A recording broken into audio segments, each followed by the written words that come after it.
Hello, bonjour, and welcome to another episode of the unofficial PopCap PopCast, a podcast about the golden age of PopCap games by a couple of guys who were there at the time. I'm Steve Notley. And I'm Isaac Aubrey, and we're going to make sure everybody's aware that we do not represent the current state of PopCap or EA games or PopCap under EA. We're just talking about how it went down way back in the 2000s making video games. Yep. And Unofficial, but yes, very the unofficial. straight dope. Yeah, it's official but unofficial. How about that? Yeah. Today we have a great guest, one Eric Tams, who worked with us early on. I'd say probably around 2005, 6, 7, right in there. And he saved the day with the original Peggle, and he went on to work on Peggle Nights. He worked on some other projects there, and we're going to talk about all of that and some really cool stuff he's done since the PopCap days. So welcome, Eric. Thanks for joining us. Well, thanks for having me, guys. Yeah. Eric, we'd like to ask you about how you got into games originally. Like, what inspired you to start leaning toward writing code and getting into games specifically? Yeah, I started out. My dad worked for a defense contractor in Utah, Oh, wow. and so there's a lot of them because there's Hill Air Force Base and military contract money flows through there. So a lot of the people I knew, their parents worked on the base and or worked nearby, and so there was a bit of an undercurrent of people that were getting into computing. Hmm. Not everybody, but You, definitely you, more you, than I would expect. Anyway, so my dad brought home like one of the early 8086 computers. So ooh. like an old IBM. And I was so jealous because my friend got a Commodore 64, which was, Those were the ones. well, it's relatively like, the PC was cool. Like we had an early mouse on it. And so like I was doing stuff in like the paint programs and, um, my dad taught me a little bit of basic, had some basic classes in school. And so I just immediately started making games. Because, you play the same game on the PC, right? Like there was like Alley Cat and Space Invaders and stuff like that. Just like all just old they're fun, but it's So was this immediately. was this like late 80s, early 90s right in there? Yeah, I'm trying to think. I think I was probably uh 9 or 10 when I started. Hmm. Um, Hmm. and it was just terrible, right? Like, it was just everything was a text adventure, and none of the jokes made any sense. And like, my buddy and I would just send them back and forth to each other, and like it was the worst adventure game, right? Like, it's like you had to get the ion cannon, and then of course you used it to blast open the door, but instead of doing that, you like hit it with the thing, right? Like the peak of humor for 10-year-olds. One of the first things you learn in basic is just how to print, how to print text to the screen. You go, you are standing in a dark hallway. Like there are two doors, the left and a right. Which one do you take? And then like it's like if you type in left, then so it's just like super basic It's the programming. first time you could Yeah. make something that did what you wanted, right? Like, my friend wrote all of the card games he could think of, right? And made rules for hearts and spades and stuff like that. And Well, so so it's now like, that's interesting. I gotta say, like, I mean, I never, well, and already that's far beyond, like, I don't know how I would even, I couldn't even think about how you'd go about trying to work out the rules of cards and then program them, right? Like, I mean, you can know the rules of cards, but just figuring out how to instantiate them in code is always the real trick, right? well, and then the big turning point happened where we did 7th, 8th, ninth in the junior high. And then it was 10th, 11th, 12th in high school. But I wanted to take some high school classes. So I started doing a split day. And so I went and took programming at the high school in ninth Oh, grade. wow. And Awesome. then there was just a couple really great nerds that were seniors in that class, and they had enough money, and they started buying mod magazines. Hmm. And somehow, like one of the like, I got a random floppy that had the details for how to enable Mode X in Pascal, which is what I was programming it at that time. And then I could directly write pixels to the screen in a Ooh. mildly fast So it way. begins. Oh man, it was so much fun. Like it was like every single parametric equation. It was like, well, what does this look like when you graph it? And so it was just like dots. And then I was like, okay, well now I can make the dots animate. Now I can like, oh, what if I do math to do like they look like moire patterns, like, which if you've seen those in computer graphics, they look horrible.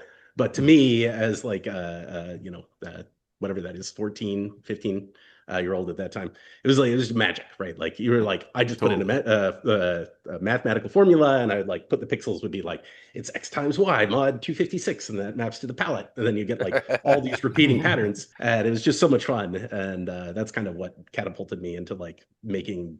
It was just little mod type things then for all through high school and then college. Did you have any consoles, or were you hitting arcades at all and playing games that way?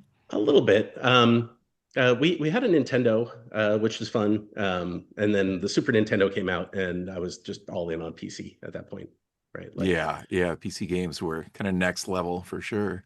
It's a weird and thing in my memory about how, so I recall the sort of home video game era as Atari and television, ColecoVision, then that all sort of blew up and died in the mid 80s and then sort of started up again. And then maybe a couple of years later, the Famicom slash, original Nintendo Entertainment System came along, and I never had one of those, even though that probably would have been around just as I was graduating from high school. And then that whole secondary set of video game consoles, right? Where it's like the NES and the Sega and the Genesis and the various iterations of the Super Nintendo and all that. And then, but sort of next to that is the sort of personal computing road, right? Of like, oh, you get an Apple and then you get like a simple PC and blah, blah, blah. And like the PCs, when you started out with like a PC, you wouldn't really think of it as something for games, but certainly by like the early 90s, it's like, okay, well, your PCs are going to be the things that have vastly more horsepower for a game than your typical, home video game system, yeah, right? well, and that was always the trick is like I wanted to get games on the PC, but it was always like it had to have a tinge of educational content to it. So I played so many hours of like the original Sid Meier's Railroad Tycoon. Like that Hmm. was easily my favorite game for such a long time. And then SimCity, and then like, Master of Orion, Master Magic, like the strategy. Um, You've and always then been big on board games too, I know. Was that also a big element back then?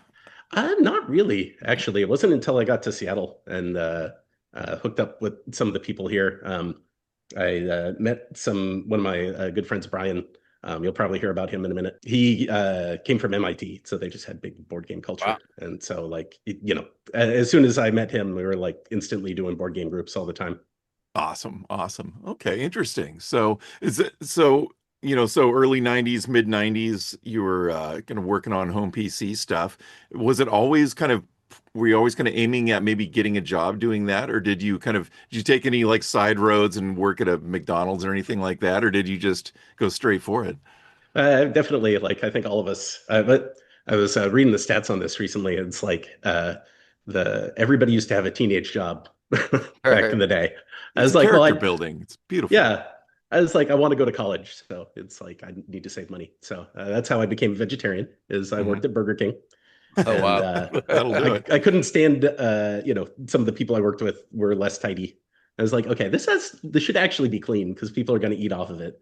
So I'd like get in there at the end of the night, and it was like always scraping off all the meat bits and like cleaning out the oil, and it just gets in your hair, and that's probably why I have no hair anymore. No, Get it just towed gets in your off. hair and your clothes and your skin, and you just smell it. And I was like, let's just stop. What's your sort of post-secondary, track then? What happened? Like, I could assume that you, or maybe not. Like, I would guess. Like, it's incredible that I don't know this. We know each other for decades, and there are these basic aspects of your history I don't know anything about.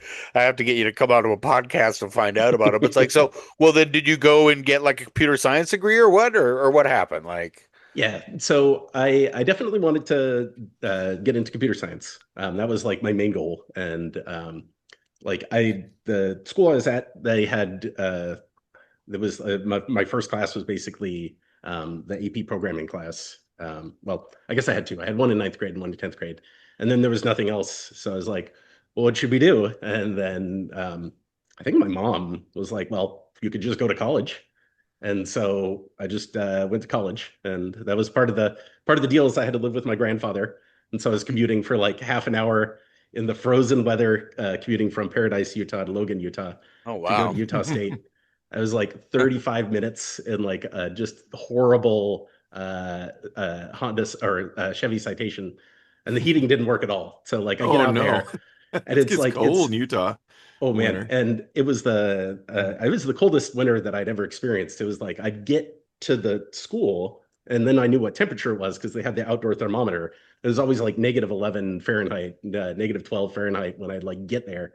And so it was just miserable. So spent a lot of time hanging out at the computer lab there, like trying to not go outside. Just staying close to those hot little CPUs, just trying to keep Yeah. warm. Oh, and in some ways, there's something to be said for, going to some little place like Utah State, because I've no doubt that you did end up meeting people that you vibe with and became kind of your cohort, right? Yeah, and it was basically like I said, I was living in the computer lab, so I ended up getting a job in the computer lab, and then all my friends were all the computer lab people, and so I mean, I still keep in contact with them, some of them weekly. Right. Awesome. uh, Awesome. but we're just in there all the time playing games and working on programs and just doing you know anything computer related that we could get our hands on. But it was I agree with you though. It's like the nice thing about going to a school like that is you end up with no debt. Because I think the people are always shocked. I'm like, okay, well, tuition, is 96 through 99 or whatever, Right. 2000. It was like $2,000 a year for tuition. Yeah. It was like, it was Insanely like cheap. completely It unheard of. it is Yeah. so Yeah. bonkers. I mean, that's such an incredible barrier to people, to kids now. I mean, when I went to, again, the University of Alberta in Canada, tuition, was in the like $1,000 or $2,000 range, and now it's like 10 times that. Like, people who are going to the University of Alberta and they're expected to just start throwing down these like huge chunks of money for this education, which is just like, oh my God, it's so, I don't know how anybody does it anymore. It's crazy.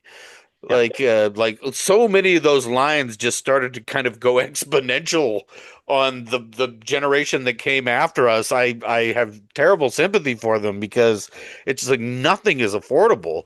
So we were very like we were far luckier than we really know about how we were able to sort of get in and learn some stuff and get our kind of our lives established a bit without starting out with 50 to $100,000 in debt. It's crazy.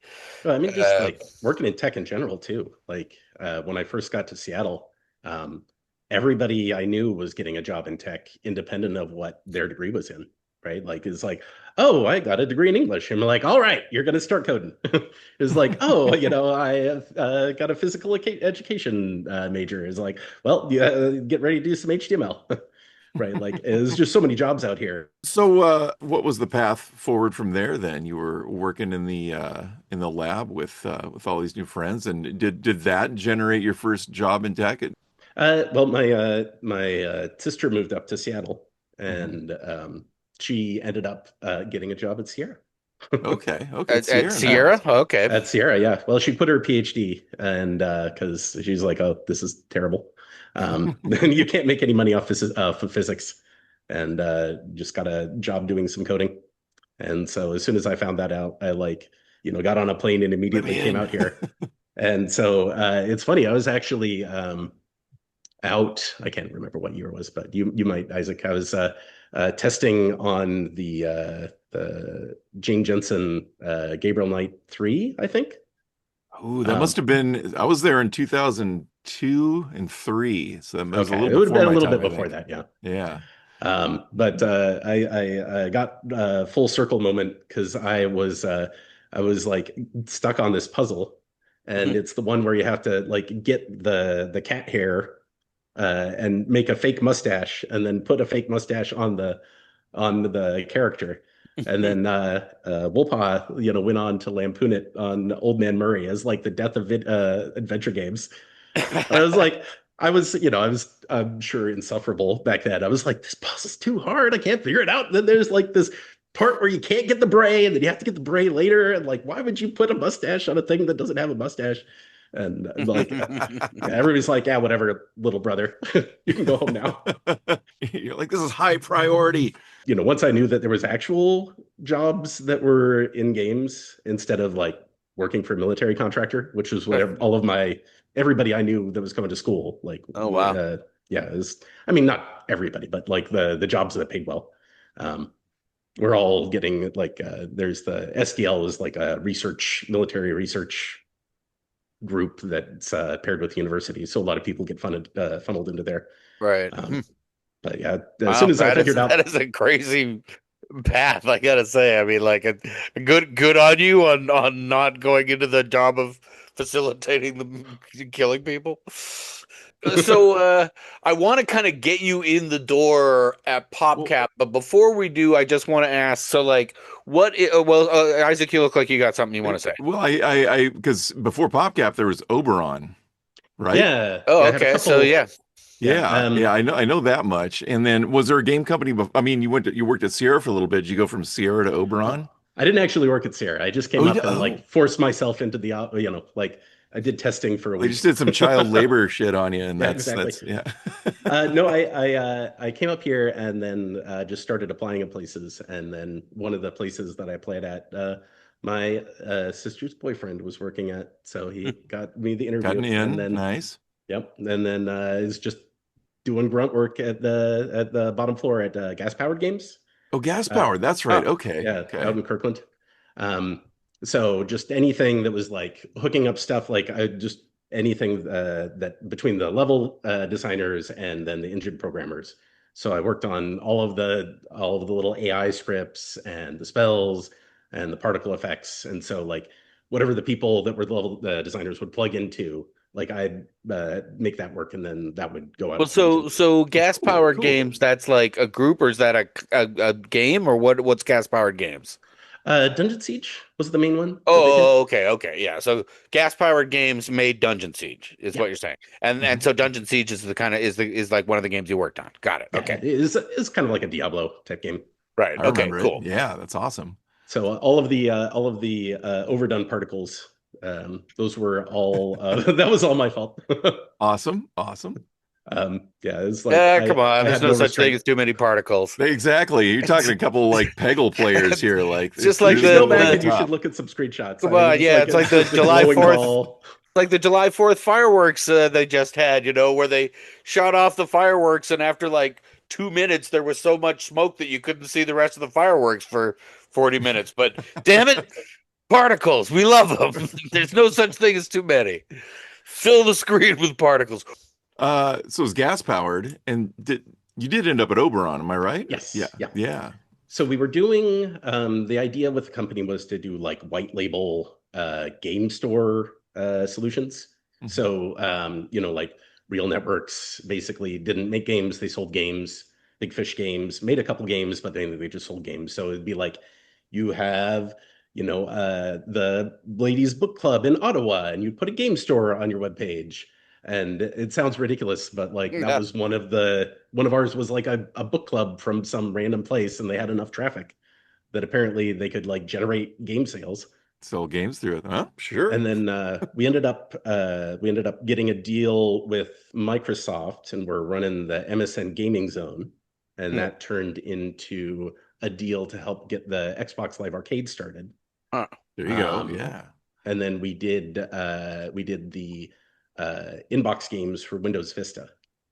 So I know it's been a big mystery of who worked on Purple Place for Windows Vista, because like apparently that's like etched into the childhood of all the millennials.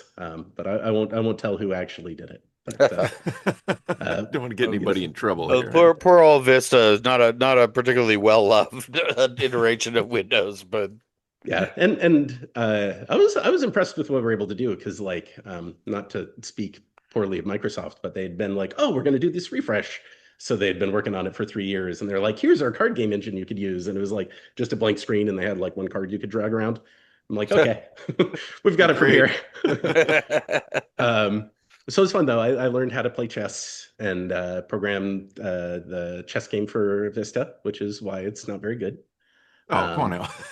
Well, I and I mean, think it's that better this than is a me. this is a theme I suspect we'll sort of return to over the course of this conversation. But like, so you created a chess game, which means that you had to figure out how to tell the computer how to play chess, right? Like, so could you expand on that just a little bit? Again, we'll probably get into it in a deeper in a little bit later. But like, how do you approach the problem of going, okay, here are the rules of chess, but now I have to tell a computer how to play, like what moves to make. Right. Well, the trick to doing everything with the computer is to do it in the way that it's easy for the computer to understand. So, like, if you were teaching a person, you'd be like, all right, let me take you through the steps one by one, right? Like, is like, this person's going to do this. You want to respond because of this. This person does this. You want to respond because of this. And so you build up a very like linear path through. But, if you try to program that, you're going to end up with like a billion line chess program. It's still not going to get very many of the states because there's just so many of them. Right. So You can't chess is if then the actually, whole thing. Yeah. yeah, exactly. So like chess is like a classic computer programming problem because like that was literally the original thing. Like somebody sat down and be like, "There's no way that you can beat this thing I programmed. It's like amazing. I've like have all this chess knowledge. I've encoded it all." And then the guy is like, "Well, why don't I just search a bunch of things and just choose the best one?" And so he didn't come up with anything. He's just like, I'll just say like it's better to have more pieces and it's better to have your pieces in good spots.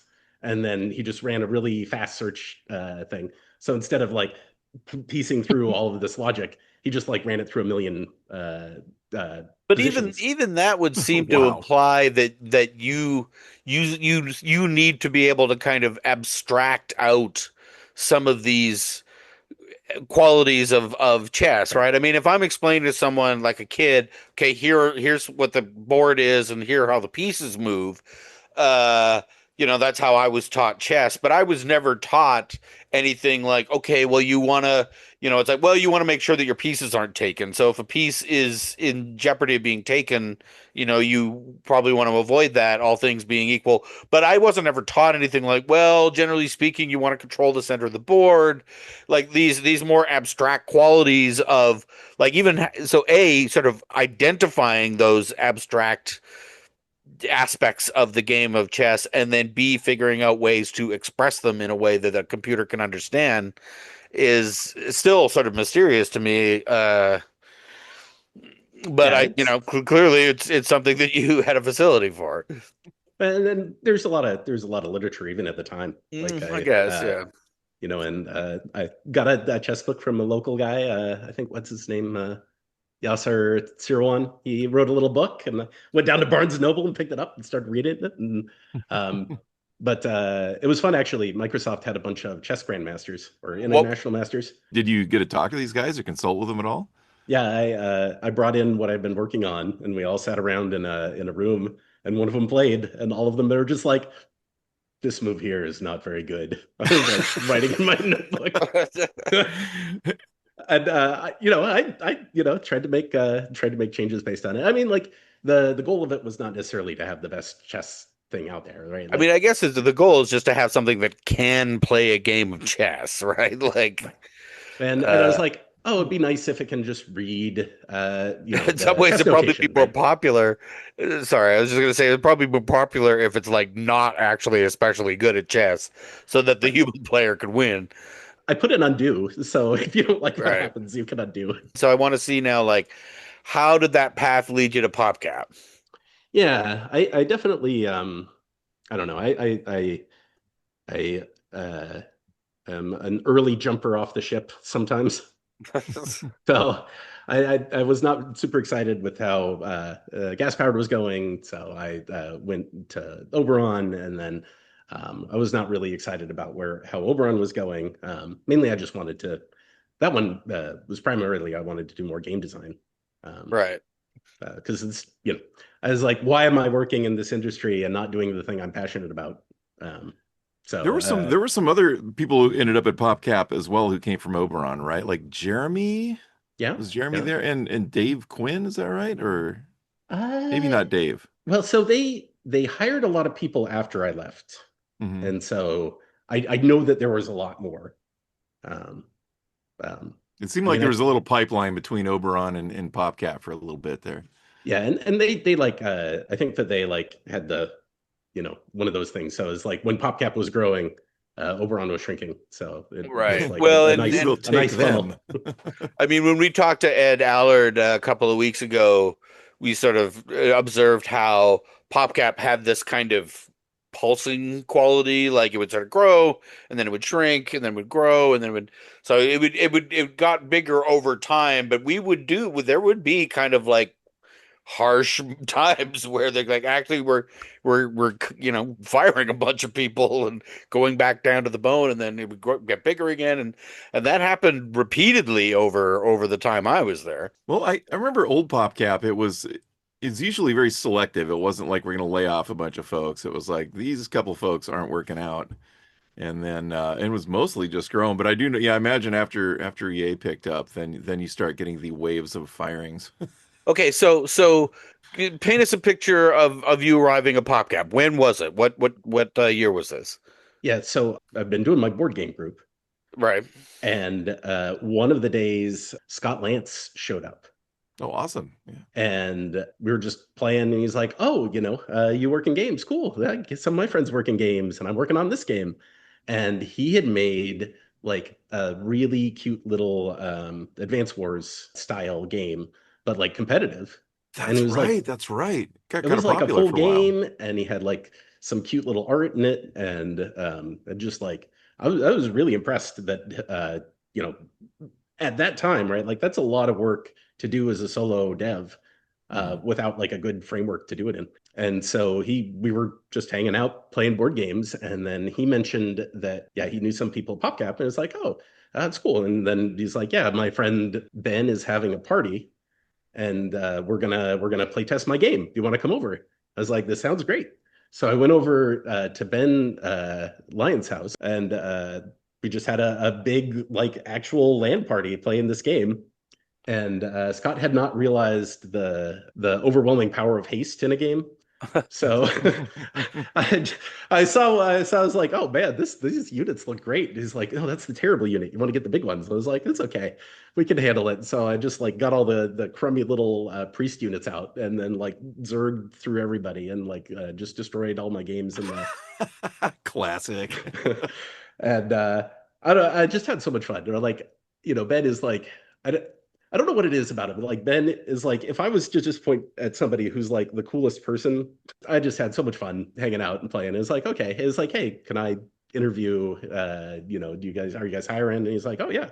So he just set me up, and I went and had a beer with Brian and John Vici. I don't think I met Jason at the time. Cool, cool. And And, we they offered me the job over the beer. and when would this have been? What year? I think it would have been 2004, something like that. 2004? Yeah, maybe five. Yeah, because Yeah. I think I was there for about 2.5 years, so maybe it was 2005. Well, I do have one funny story. So Okay. I finished uh, uh, my interview, and then that was my Mhm. board game night. So I went back up to the Elysian, or maybe it was the night before. I don't know. I was like, oh, I just got a job. I'm gonna go hang out and grab a beer. So I went up to the bar, and then that's when my friend Brian from MIT, he was playing bridge, and Oh, he was there's playing a bridge board with game. Shalini. So I got Huh? a new job, and I met Shalini on the same Huh? day. No way. I didn't Yeah. know that. That's And I would have crazy. never been there if I hadn't just got the job. So basically, like the whole thing ended up putting my Magical. life in a completely different direction.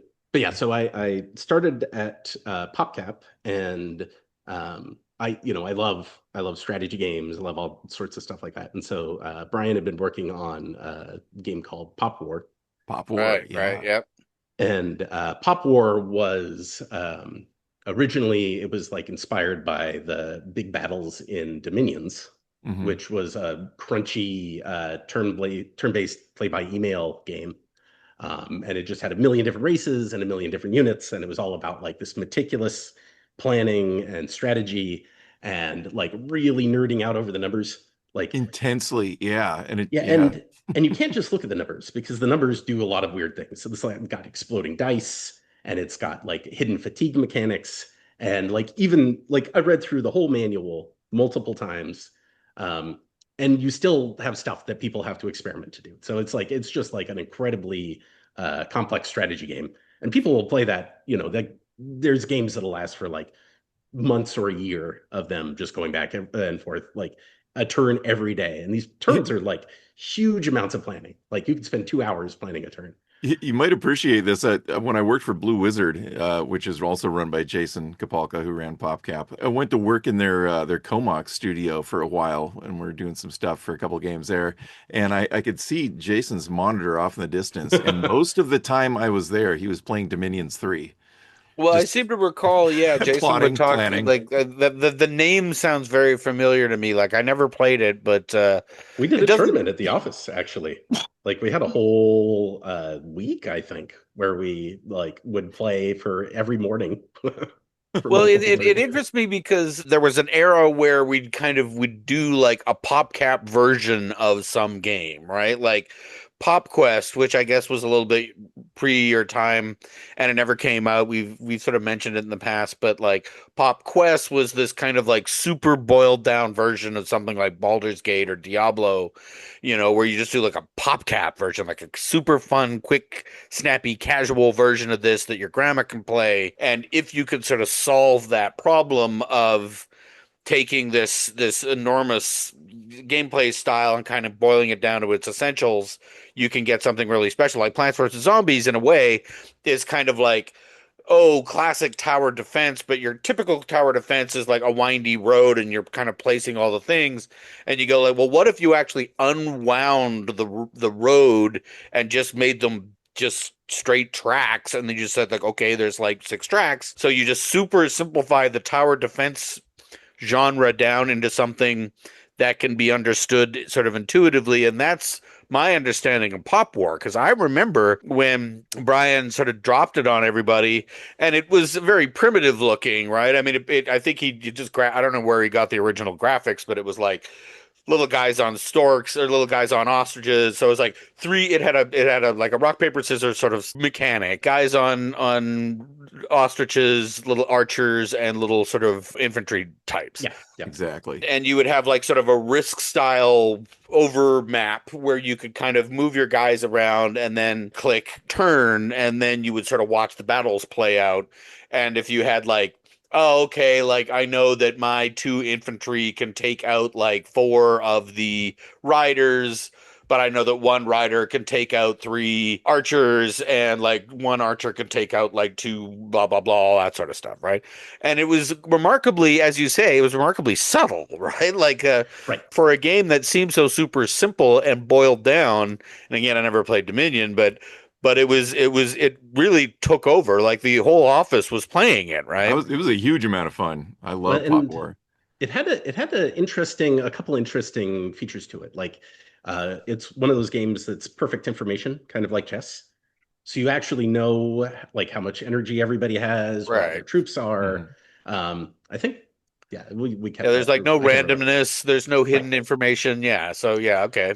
Which is good, but it's also bad because like that's kind of the fatal flaw with a game like that is like if you are if you're in a game like that, like if you think about it like chess, right? Like how unfun is it to play chess against somebody who knows how to play chess? Because you'll make your move, and then they'll sit there and they'll think about it for 3 minutes and make the best move, Right. and you're like, okay, well, I was just playing, and you're trying to destroy me. Which is it's fun to destroy people, but like it was really interesting. Like the feedback for that game was like completely binary, right? Like I believe it was Sean Kennard was the QA person assigned with it, who is a very smart individual.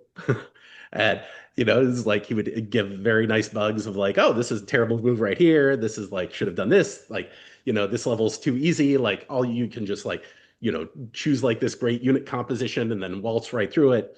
And so I'd get that, and then I'd get people who are like, "Oh, I didn't get it." I'm like, "Okay, well, I don't really know what to do about this." So I was I was, lamenting this, right? Like I was working on this game, and it's like we keep changing things, and it feels like it's just like two sets of information. If I move it this way, like these people are mad. If I move it this way, like there's nothing that Classic, too many cooks in the kitchen and they're not on the same page. Well, And and because yeah, we talked about because of it, like yeah, I mean Pop War because eventually it became a game, Prince of Toys, right?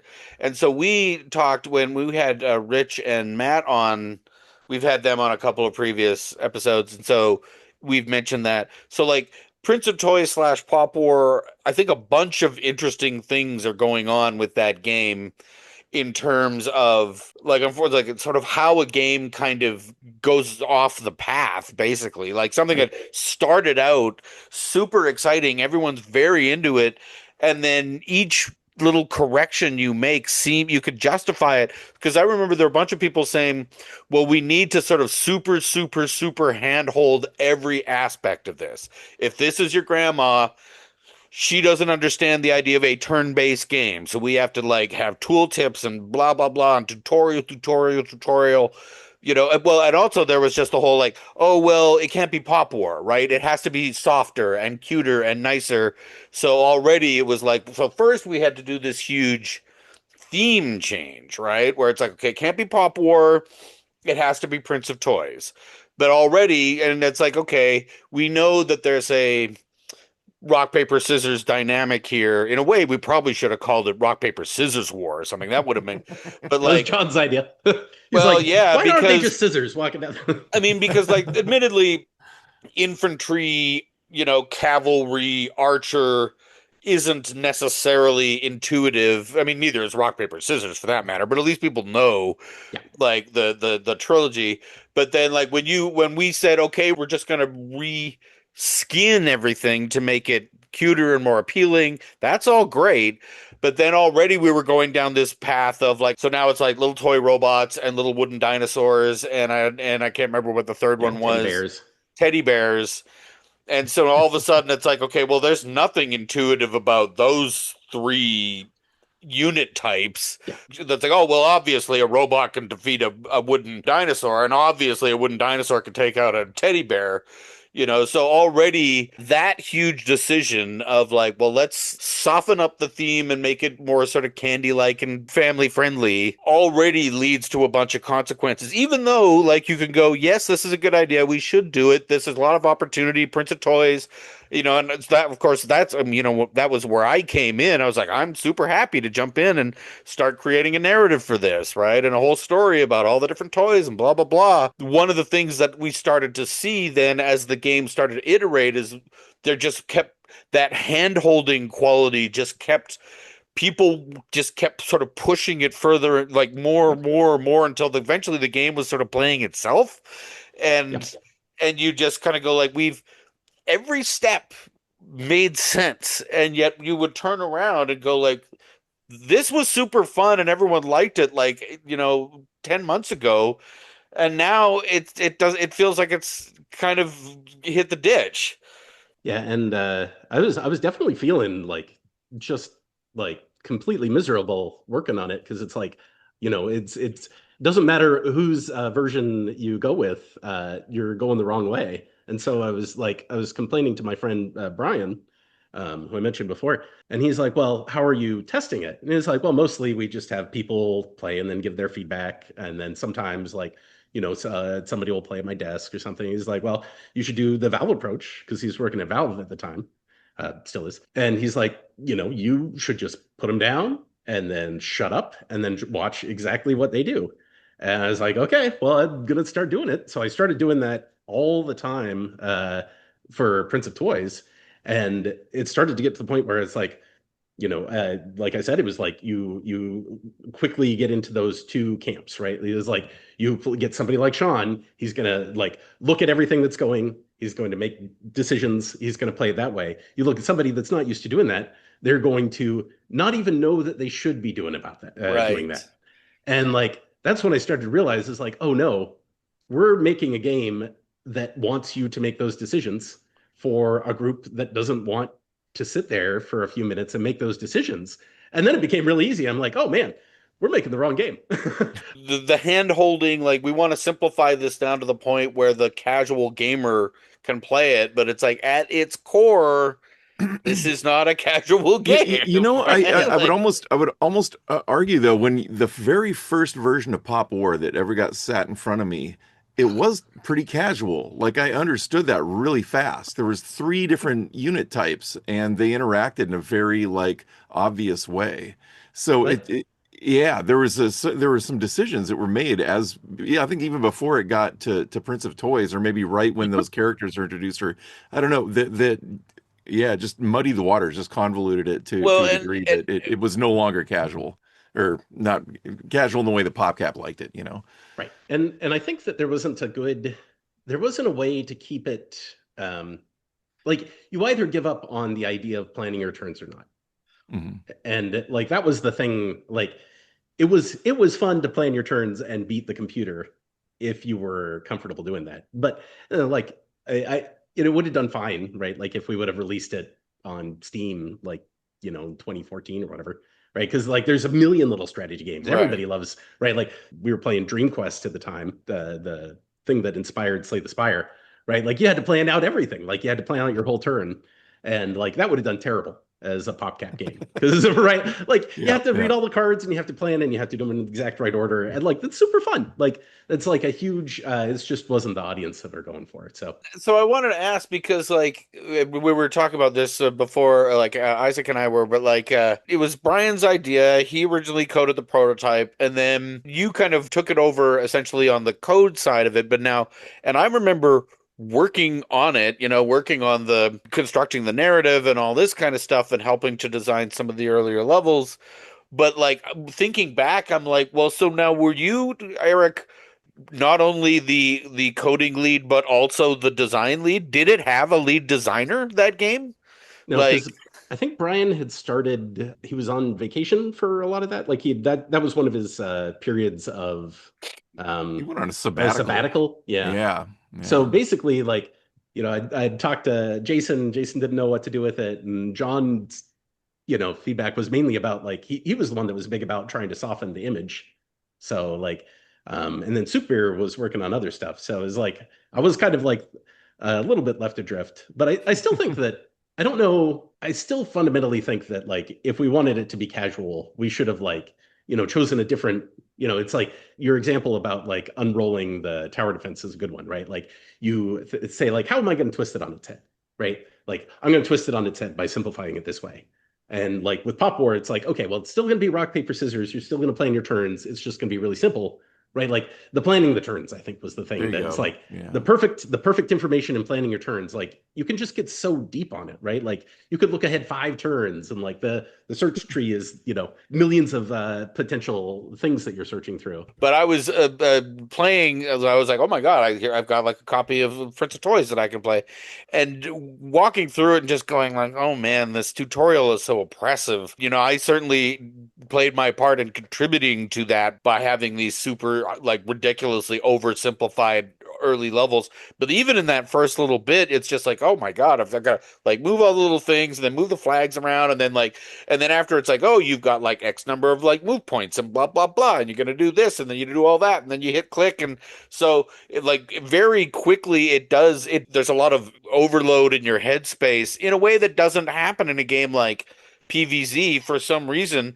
Right. And I don't know why. I mean, PVZ has a lot of strategic tactical depth to it as well, Well, but it's like, is it linearly adding complexity or is it multiplicative? Because like it's a beautiful thing about chess, right? Like chess is so simple and people are still playing it and they're still discovering stuff and like every game is going to be different, but you're searching a huge search space and and yeah, just like the moment you go like, oh well, we also have like these spells, and so that means you've got like spell tokens that you can.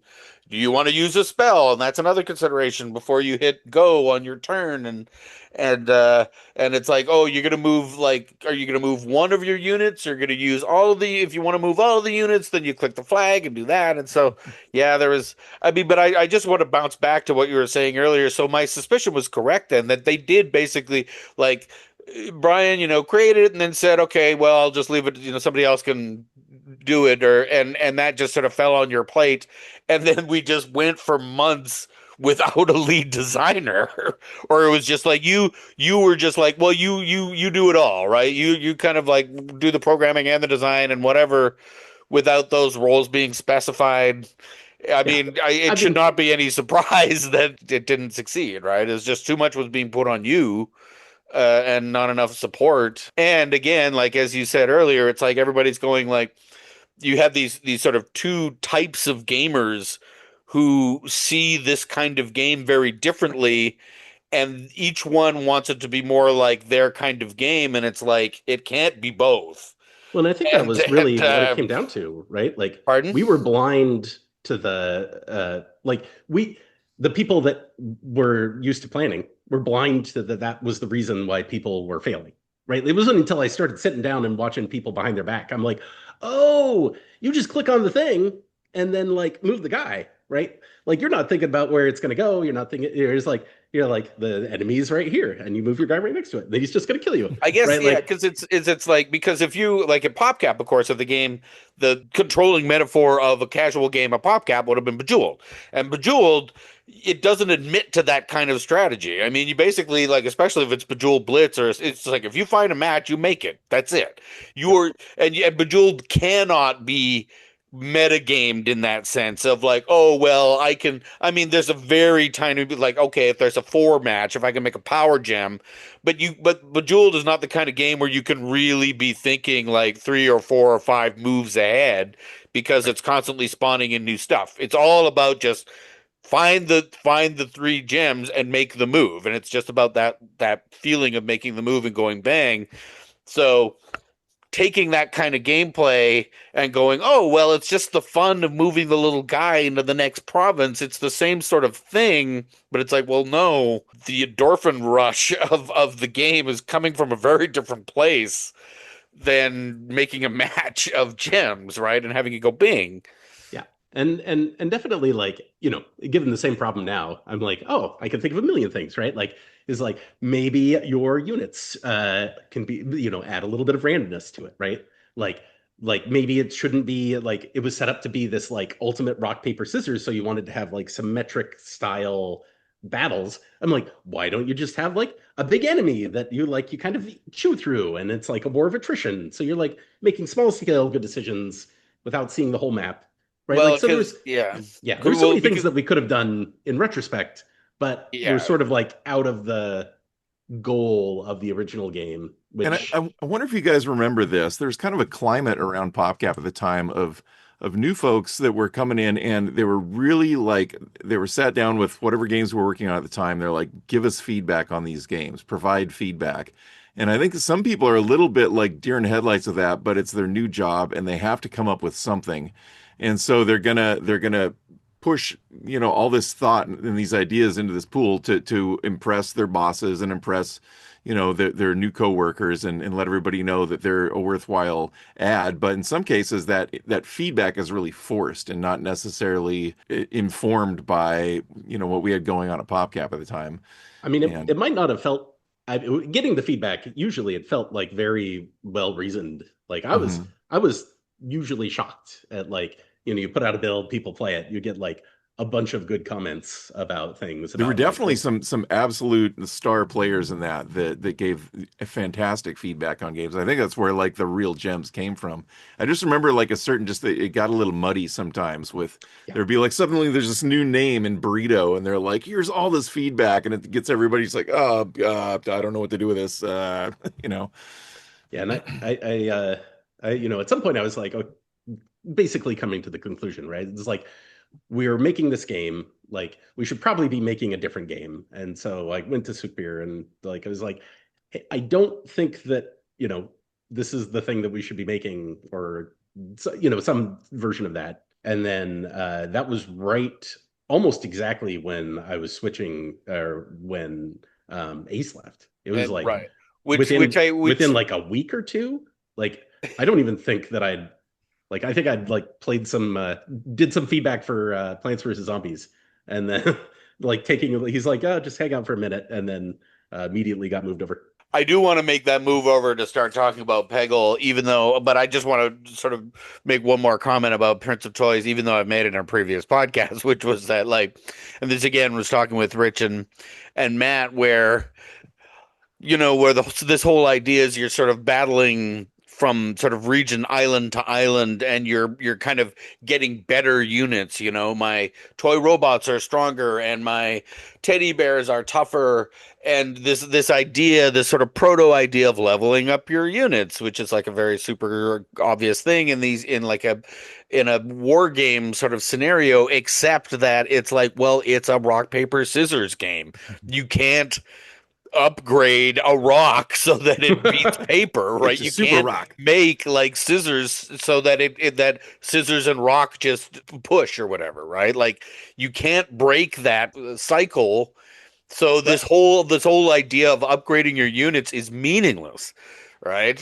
and it probably would have actually been easier if they didn't have the built-in counters, right? Like we it was like this is the thing that's going to make it understandable.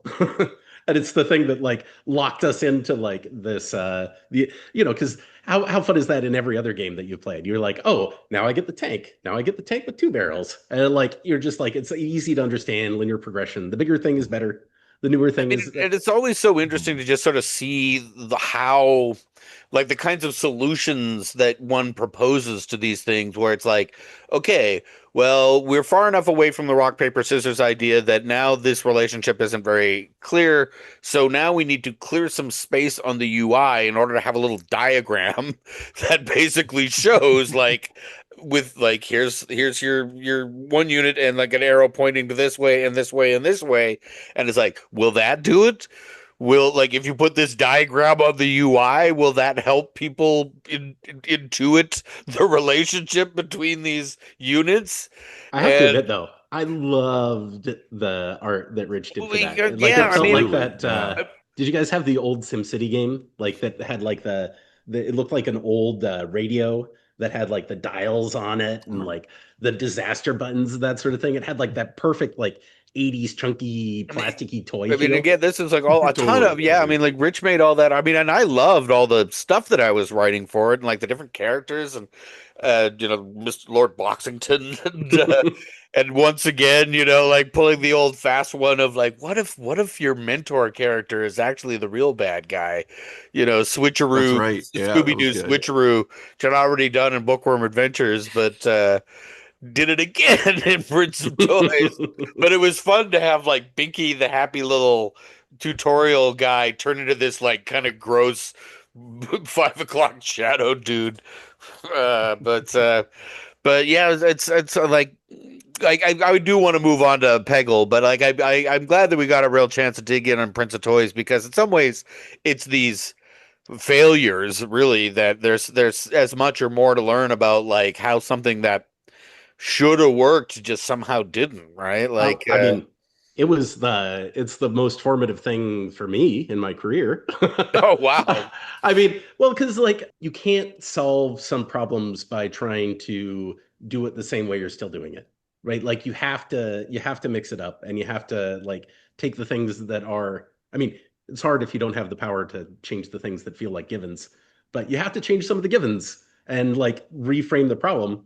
And it sounds scary, but like I don't know how many like especially when I was working on Portal 2, right? Like there were so many puzzles where people are like, they don't get it. And you're like, okay, like, am I gonna make a bigger light? Am I gonna like reduce this? And you're like, okay, let's go back and be like, okay, what are we actually trying to get them to do? What's the fun thing?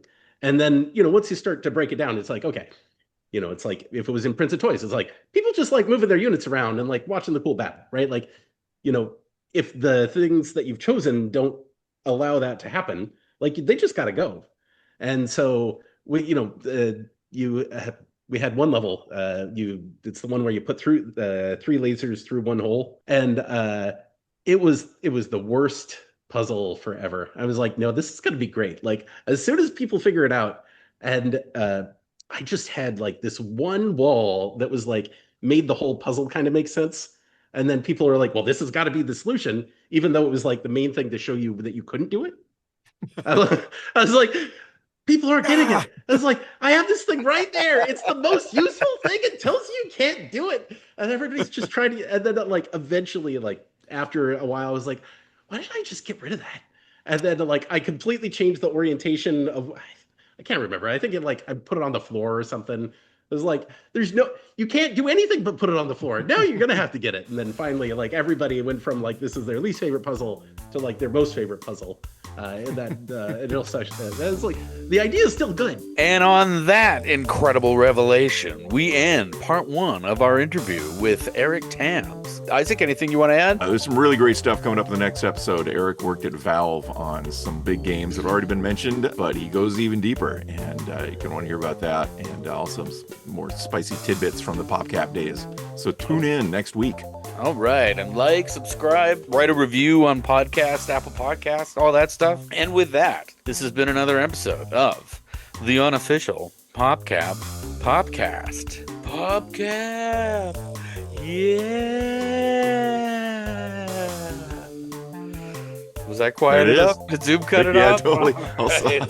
the absolute antithesis of the initial, like, why it happened in the first place and how it always was. Constrained by technology. All right. And Oink.